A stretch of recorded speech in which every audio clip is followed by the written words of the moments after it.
کہ یہ شیخ الہند اور شیخ الاسلام کی تاریخ کو رقم کیے ہیں اور اس پہ اپنا نام بھی لکھوائے ہیں صرف 36 دن میں حافظ قرآن بن کر کے. یہ آپ حضرات کے بیچ صرف دیکھ لیں کتنی بڑی شخصیت ہے. میں زیادہ تعارف نہیں کرنا چاہتا ہوں، اس شعر کے ساتھ استقبال کرتا ہوں. بادب پھر ادب کا مقام آ رہا ہے، بادب پھر ادب کا مقام آ رہا ہے، محمد کا ایک غلام آ رہا ہے. بادب پھر ادب کا مقام آ رہا ہے، محمد کا ایک غلام آ رہا ہے. فدا جس کی آواز پہ ہے زمانہ، آج وہی شیریں کلام آ رہا ہے. مسند پر جلوہ افروز جناب حضرت مولانا اور مفتی وسیم صاحب، مدرسہ امدادیہ چوک بازار سورت گجرات سے درخواست ہے، صرف 10 منٹ کا وقت آپ کے لیے ہے.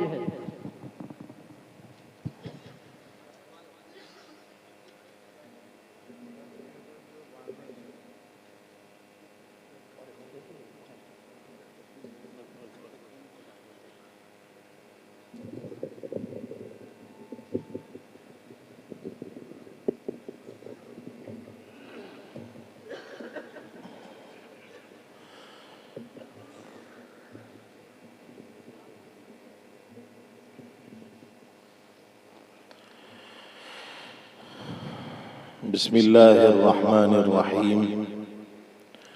الحمد للہ رب العالمین والصلاة والسلام على سید الانبیاء والمرسلین وعلى آلہ وصحبہ اجمعین. اما بعد فاعوذ باللہ من الشیطان الرجیم. بسم اللہ الرحمن الرحیم. ان الشیطان للانسان عدو مبین. وقال تعالی ان الشیطان لکم عدو فاتخذوه عدوا. وقال تعالی والذین کفروا اولیاؤهم الطاغوت یخرجونهم من النور الى الظلمات. وقال النبي صلى الله عليه وسلم إن الشيطان يجري من الإنسان مجرى الدم أو كما قال عليه الصلاة والسلام. محترم و مکرم حضرات، اس وقت امت مسلمہ اجتماعی اور انفرادی ہر سطح پر پریشانی کا شکار ہے، اور تقریباً امت کے اکثر و بیشتر افراد کو اس کا احساس بھی ہے. آپ کسی کی نجی زندگی کو جیسے ہی معلوم کرو گے، کسی کی پرسنل لائف کو جیسے ہی معلوم کرو گے، آپ کو یہ محسوس ہونا شروع ہو جائے گا کہ میں تو اس شخص کے بارے میں یہ سمجھ رہا تھا کہ یہ بہت خوش نصیب ہے، خوش قسمت ہے اور بہت خوشحال ہے، لیکن اس کی زندگی کے اندر کے گوشے جیسے ہی کھلنا شروع ہوئے تو پتہ چلا کہ یہ تو بڑا پریشان حال ہے. جس سے ملیں گے اس کے بارے میں ہماری یہ کیفیت بنے گی. اور امت کے اجتماعی مسائل کا تو کیا کہنا، ہم میں سے ہر شخص ہماری اجتماعی سطح پر جو ہمارا زوال ہے اور جو ہماری پریشانیاں ہیں، چاہے وہ اداروں کی نسبت سے ہو یا ممالک کی نسبت سے ہو، تقریباً ہر مسلمان اس بات سے واقف ہے کہ مسلمان انفرادی اور اجتماعی سطح پر بڑا پریشان ہے. پریشانی کی وجہ کیا ہے؟ مختلف لوگوں سے جب ہم بات کریں گے تو مختلف لوگ مختلف وجوہات بتلاتے ہیں. کوئی کہتا ہے کہ مسلمانوں کے پاس روپیے اور پیسوں کی کمی ہے جس کی وجہ سے مسلمان پریشان ہے. کوئی کہتا ہے کہ مسلمانوں کے پاس علم کی کمی ہے جس کی وجہ سے مسلمان پریشان ہے. کوئی کیا کہتا ہے اور کوئی کیا کہتا ہے. میرے عزیزو، اللہ رب العزت نے قرآن کریم کے اندر ہمیں پریشانی کی ایک بہت بڑی وجہ کی طرف اشارہ فرمایا ہے، اور قرآن کریم کے اندر بار بار اللہ رب العزت نے ہمیں یہ پیغام دیا ہے اور ہمیں یہ بات سمجھانے کی کوشش کی ہے کہ پریشانی کی دوسری وجوہات تلاش کرنے کے بجائے قرآن کریم جو کہتا ہے اس پر اگر آ جائیں گے تو ہماری پریشانیاں کافی حد تک دور ہو جائیں گی۔ اگر ہم اپنے گھروں کے اندر جسمانی بیماریوں کے اعتبار سے پریشان ہیں، یا گھریلو تعلقات یا پڑوسیوں کے ساتھ تعلقات کے اندر مسائل ہیں، رشتہ داروں کے ساتھ بن نہیں رہی ہے، یا اور دوسری جو پریشانیاں زندگی کے مختلف پہلوؤں کے اندر، مختلف گوشوں کے اندر آ سکتی ہے، لاحق ہو سکتی ہے، ان پریشانیوں سے دوچار ہیں۔ اللہ رب العزت نے قرآن کریم کے اندر ہمیں بہت کھل کر یہ پیغام دیا ہے کہ پریشانی کی بہت بڑی وجہ جو ہے وہ شیطان ہے۔ ان الشیطان للانسان عدو مبین، کہ شیطان انسان کا بہت کھلا دشمن ہے۔ شیطان انسان کا کھلا دشمن ہے۔ ان الشیطان لکم عدو فاتخذوہ عدوا، کہ شیطان تمہارا دشمن ہے، تم بھی اسے دشمن بناؤ۔ جب شیطان دشمن ہے کیا کرتا ہے؟ قرآن کریم کے اندر مختلف جگہوں کے اوپر اللہ رب العزت نے اس کی بھی نشاندہی کی ہے۔ حضرت ایوب علیہ نبینا علیہ السلام کو ایک بڑی بیماری لاحق ہو گئی تھی، بڑے پریشان تھے۔ حضرت ایوب علیہ السلام نے اللہ رب العزت کی بارگاہ کے اندر فریاد کی، دعا مانگی۔ اس دعا کے اندر الفاظ یہ تھے، ربی انی مسنی الشیطان بنصب وعذاب، کہ اللہ مجھے اس تکلیف کے اندر، اس بیماری کے اندر، اس تھکن کے اندر شیطان نے ڈال رکھا ہے۔ معلوم ہوا کہ انسان کی بیماریوں کے پیچھے جو وجہ ہے وہ شیطان ہے۔ ربی انی مسنی الشیطان بنصب وعذاب۔ اسی طرح حضرت یوسف علیہ نبینا علیہ السلام کا قرآن کریم کے اندر بہت مفصل قصہ بیان کیا گیا ہے۔ حضرت یوسف علیہ نبینا علیہ السلام نے ایک خواب دیکھا تھا، اور پھر اس خواب کے بعد دیکھنے کے بعد والد محترم نے منع کیا تھا کہ یہ بیٹا یہ خواب کسی کے سامنے بیان نہ کرنا۔ بھائیوں کے سامنے وہ خواب بیان کر دیا گیا۔ بھائیوں نے جو ہے حسد کے مارے حضرت یوسف علیہ نبینا علیہ السلام کو کنویں کے اندر ڈالا ہے، اور یہاں آ کر یہ کہا کہ انہیں بھیڑیا کھا گیا۔ پھر کنویں سے جو ہے نکالے گئے اور مصر کے بازار کے اندر بیچے گئے، اور پھر مصر کے بازار کے اندر بیچے جانے کے بعد بادشاہ کے محل کے اندر خادم کے طور پر رکھے گئے۔ پھر وہاں سے کچھ حادثات اور واقعات کے پیش آنے کے بعد جیل خانے کے اندر رہے، کئی سالوں تک جیل خانے کے اندر رہے۔ پھر جیل خانے سے نکال کر بادشاہ کے تخت کے اوپر بٹھائے گئے، اور پھر ایک پورا نظام چلانے لگے، اور بادشاہ کے تخت کے اوپر بیٹھ جانے کے بعد پھر وہ موقع واپس آیا کہ خواب کی تعبیر پوری ہوئی، اور حضرت یوسف علیہ نبینا علیہ السلام کے بھائی اور ان کے والدین، ساری فیملی، پورا گھرانہ ایک جگہ جمع تھا۔ اب اس موقع کے اوپر واقعہ چونکہ بہت مفصل ہے، اس کو بیان نہیں کیا جا سکتا ہے، لیکن اس موقع کے اوپر حضرت یوسف علیہ نبینا علیہ السلام نے جو الفاظ اس وقت ادا کیے اس کو قرآن کریم نے نقل کیا ہے۔ فرماتے ہیں من بعد ان نزغ الشیطان بینی و بین اخوتی، ہماری اگر کسی کے ساتھ ٹھہر جاتی ہے، کسی کے ساتھ ہمارا جھگڑا ہو جاتا ہے، کسی کے ساتھ انبن ہو جاتی ہے، ہم سامنے والے شخص کو دشمن سمجھ کر اس کی جو ہے اگلی پچھلی سب ایک کر ڈال، اس کی قبر کھود ڈال، اس کی اتنی برائیاں کرتے ہیں۔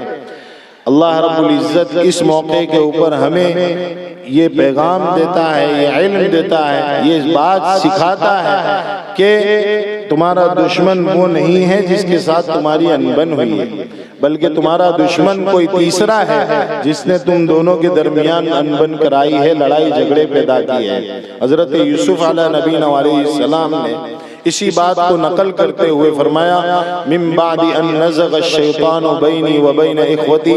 قرآن کریم نے اپنے الفاظ میں اس بات کو اس طرح بیان کیا ہے کہ حضرت یوسف علیہ نبینا علیہ السلام فرماتے ہیں اپنے والد محترم سے کہ ابو جان، میرے بھائیوں نے میرے ساتھ جو کام کیا تھا، مجھے کنویں کے اندر ڈال آئے تھے، اندھیرے کنویں کے اندر، حالانکہ میں ایک معصوم بچہ تھا، حقیقت میں میرے بھائیوں کی کوئی غلطی نہیں تھی، میرے بھائیوں کی کوئی غلطی نہیں تھی، بلکہ اس میں ہم دونوں کا یعنی میرے بھائیوں کا جو گروپ ہے، اس گروپ کا اور میرا، ہم سارے بھائیوں کا ایک دشمن ہے جس کا نام شیطان ہے۔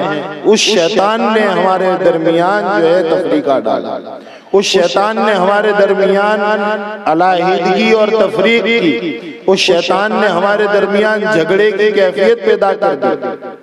اگر ہم اس بات کو جتنا جلدی سمجھ جائیں گے، ہم اپنے مسائل سے اتنی ہی جلدی باہر آ سکتے ہیں۔ اور بھی قرآن کریم کے اندر حضرات انبیاء کرام علیہم السلام کے واقعات کو اللہ رب العزت نے بیان کیا ہے۔ حضرت یوشع ابن نون نے وہ سورہ کہف کے اندر وہ مچھلی کا جو قصہ ہے کہ مچھلی جو ہے وہ جو کھائی جا چکی تھی، آدھی مچھلی کھائی جا چکی تھی، آدھی بچ گئی تھی، اور اللہ رب العزت نے حضرت خضر سے ملاقات کی جو جگہ بتائی تھی، اس کی علامت کے طور پر یہ بتلایا تھا کہ یہ مچھلی آپ کے توشے سے نکل کر سمندر کے اندر چلی جائے گی، اور سمندر کے اندر جس جگہ جائے گی وہی جگہ ہوگی جہاں آپ کی حضرت خضر سے ملاقات ہوگی۔ چنانچہ حضرت موسیٰ علیہ نبینا علیہ السلام مچھلی کھا کر اور جو ہے کچھ توشے میں باقی رکھ کر وہاں آرام فرمایا، اس درمیان وہ مچھلی وہاں سے نکل کر سمندر کے راستے سے اندر جا چکی تھی، اور یہ دونوں پھر جو ہے آرام کرنے کے بعد آگے بڑھے۔ پھر ایک موقع پر حضرت موسیٰ علیہ نبینا علیہ السلام نے حضرت یوشع ابن نون سے کہا کہ کہاں ہے وہ مچھلی، ابھی واپس بھوک لگی ہے، مچھلی کھلاؤ۔ کہا میں تو مچھلی تو جو ہے وہ سمندر کے اندر جا چکی، لیکن اس موقع کے اوپر حضرت یوشع ابن نون کے جو الفاظ تھے، جس کو قرآن کریم نے اپنے الفاظ میں اس طرح بیان کیا ہے وَمَا أَنْسَانِهُ إِلَّا الشَّيْطَانُ أَنْ أَذْكُرَهُ، کہ مجھے شیطان نے جو ہے بھلا دیا۔ مختلف موقعوں کے اوپر مختلف حرکات کے متعلق شیطان کے بارے میں اللہ رب العزت ہمیں یہ سمجھانا چاہتے ہیں کہ شیطان تمہارا دشمن ہے، اور تمہاری زندگی کے اندر جتنے بھی منفی پہلو ہیں، جتنے بھی نیگیٹو پہلو ہیں، ان تمام پہلوؤں کے اندر اصل ذمہ دار جو ہے وہ شیطان ہے۔ اگر تمہارے عبادات میں مسائل ہے، شیطان تمہارے پیچھے پڑا ہوا ہے، تمہارے معاملات میں مسائل ہیں، رشتہ داریوں میں مسائل ہیں، آپ کے جسم کے اندر بیماریوں کے مسائل ہیں، یا اور دوسرے تصورات کے مسائل ہوں، یا بہت سے لوگوں کو مختلف بیماریاں آ کر گھیر لیتی ہیں۔ میرا گلا جو ہے مجھے ساتھ نہیں دے رہا ہے، لیکن حضرت کی توجہ ہے کہ میں کچھ درجے میں بول پا رہا ہوں۔ مختلف مسائل کے سلسلے میں قرآن کریم نے ہماری رہنمائی کی، رہبری کی، اور قرآن کریم ہمیں بار بار کہہ رہا ہے کہ تمہارے نجی مسائل ہو یا اجتماعی مسائل ہو، ہر مسئلے کے پیچھے آپ کو شیطان کو تلاش کرنا چاہیے۔ اللہ رب العزت فرماتے ہیں ان الشیطان لکم عدو فاتخذوہ عدوا، کہ شیطان تمہارا دشمن ہے، تم بھی اسے دشمن بناؤ۔ اب شیطان کا معاملہ تو ایسا ہے انہو یراکم ہوا وقبیلہ من حیث لا ترونہ، کہ شیطان تمہیں تو کھلی آنکھوں سے دیکھ سکتا ہے، لیکن تم شیطان کو کھلی آنکھوں سے نہیں دیکھ سکتے ہو۔ ظاہری آنکھوں سے شیطان کو دیکھنا یہ انسان کا کام نہیں ہے۔ اللہ رب العزت جن کی بصیرت والی نگاہوں کو، انکشاف والی نگاہوں کو کھول دیتا ہے، لیکن ظاہری نگاہوں سے شیطان کو دیکھنا ہر ایک کے بس کی بات نہیں ہے۔ جب شیطان کو دیکھ نہیں سکتے ہیں تو سوال پیدا ہوتا ہے کہ شیطان کو جب دیکھ نہیں سکتے ہیں تو اسے دشمن کیسے بنایا جائے، اس کے ساتھ کیسے لڑا جائے؟ اس کے ساتھ لڑنے کے اللہ رب العزت نے، حضور اکرم صلی اللہ علیہ وسلم نے ہمیں طریقے سکھلائے، اور شیطان کو اللہ نے ایسے اختیارات دیے۔ ان الشیطان یجری من الانسان مجرى الدم، حضور اکرم صلی اللہ علیہ وسلم فرماتے ہیں کہ شیطان انسان کے جسم کی رگوں کے اندر ایسے دوڑتا ہے جیسے خون دوڑتا ہے، یعنی شیطان انسان کے جسم کے اندر گھس جاتا ہے، اور جیسے خون رگوں کے اندر دوڑتا ہے ایسے شیاطین بھی دوڑتے ہیں۔ ایسے اختیارات بھی دیے جا چکے ہیں، اور اس کے باوجود اور پھر وہ دکھتا بھی نہیں ہے۔ کیا علاج ہے اس کا؟ بہت مختصر وقت کے اندر کچھ باتیں آپ حضرات کی خدمت میں پیش کرتا ہوں۔ ایک بات تو یہ ہے کہ جہاں اللہ کا نام ہوگا وہاں شیطان نہیں آ سکے گا۔ دیکھیے اس دنیا کا جو نظام ہے، یا تو رحمان کے قریب ہو جاؤ، اگر رحمان کے قریب ہوں گے تو خود بخود شیطان سے دور ہو جاؤ، یا شیطان کے قریب ہو جاؤ اور شیطان سے قریب ہوں گے تو رحمان سے خود بخود دور ہو جائیں گے۔ جہاں رحمان کا نام ہوگا، جہاں اللہ کا نام ہوگا، وہاں شیطان ٹک نہیں سکتا ہے۔ اسی لیے حضور اکرم صلی اللہ علیہ وسلم نے اذان کی جہاں پر فضیلت بیان فرمایا کہ اذان کی آواز جہاں تک جاتی ہے، جیسے ہی اذان شروع ہوتی ہے اور اذان کی آواز جہاں تک جاتی ہے، شیطان اتنا دور بھاگ جاتا ہے۔ شیطان اذان کی آواز کو سن نہیں سکتا ہے۔ اذان کی آواز جانے کی جو لمٹ ہے، اس لمٹ اور اس دائرے کے باہر نکل جاتا ہے۔ شیطان اس آواز کو برداشت نہیں کر پاتا۔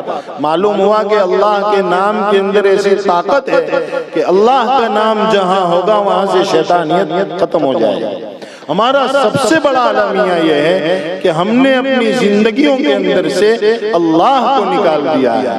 میرے عزیزو، اللہ کیسا پیارا اللہ! ابھی قاری صاحب نے سورہ رحمان پڑھی، علم القرآن خلق الانسان علمہ البیان رب المشرقین ورب المغربین۔ کیسی خدا نے اپنی قدرت کو، اپنی طاقت کو کیسا بیان کیا ہے۔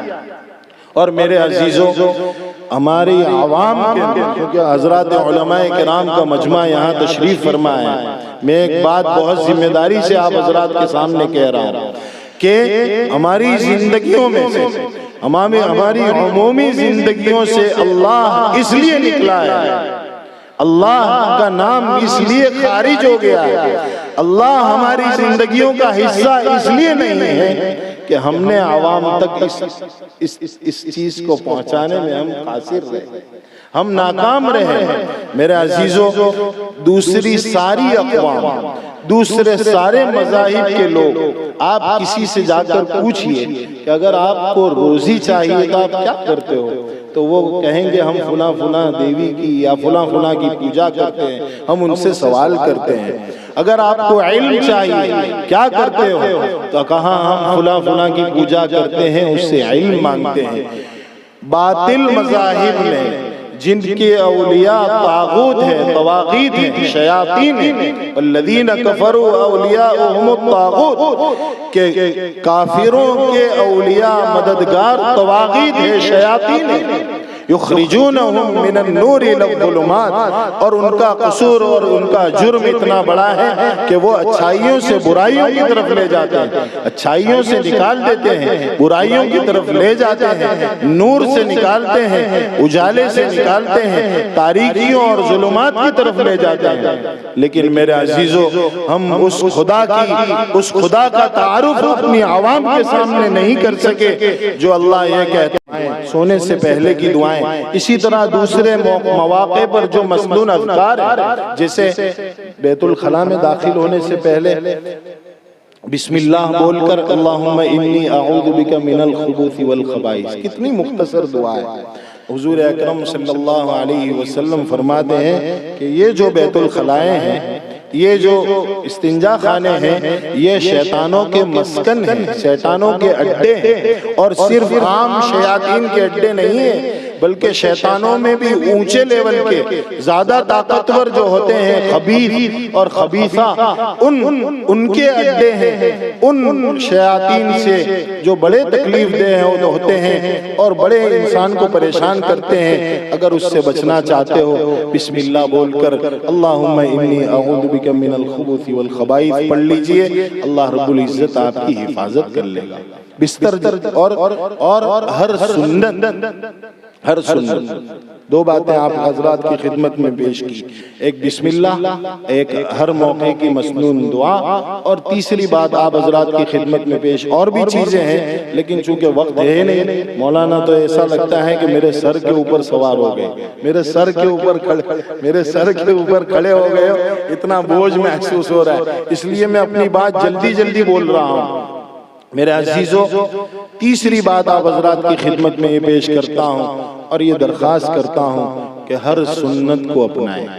حضور اکرم صلی اللہ علیہ وسلم کی ہر سنت، اللہ کے رسول صلی اللہ علیہ وسلم کی ہر سنت میں وہ نور ہے کہ ہر سنت شیطان سے بچاؤ کا ایک ہتھیار ہے، شیطان سے بچاؤ کے لیے حصار ہے، ہر سنت حصار ہے۔ حضور اکرم صلی اللہ علیہ وسلم کی سنتوں کو اپنائیں گے، اللہ رب العزت ہمیں اپنا محبوب بنا لے گا۔ میرے عزیزو، اللہ رب العزت مجھے بھی عمل کرنے کی توفیق اور سعادت عطا فرمائیں۔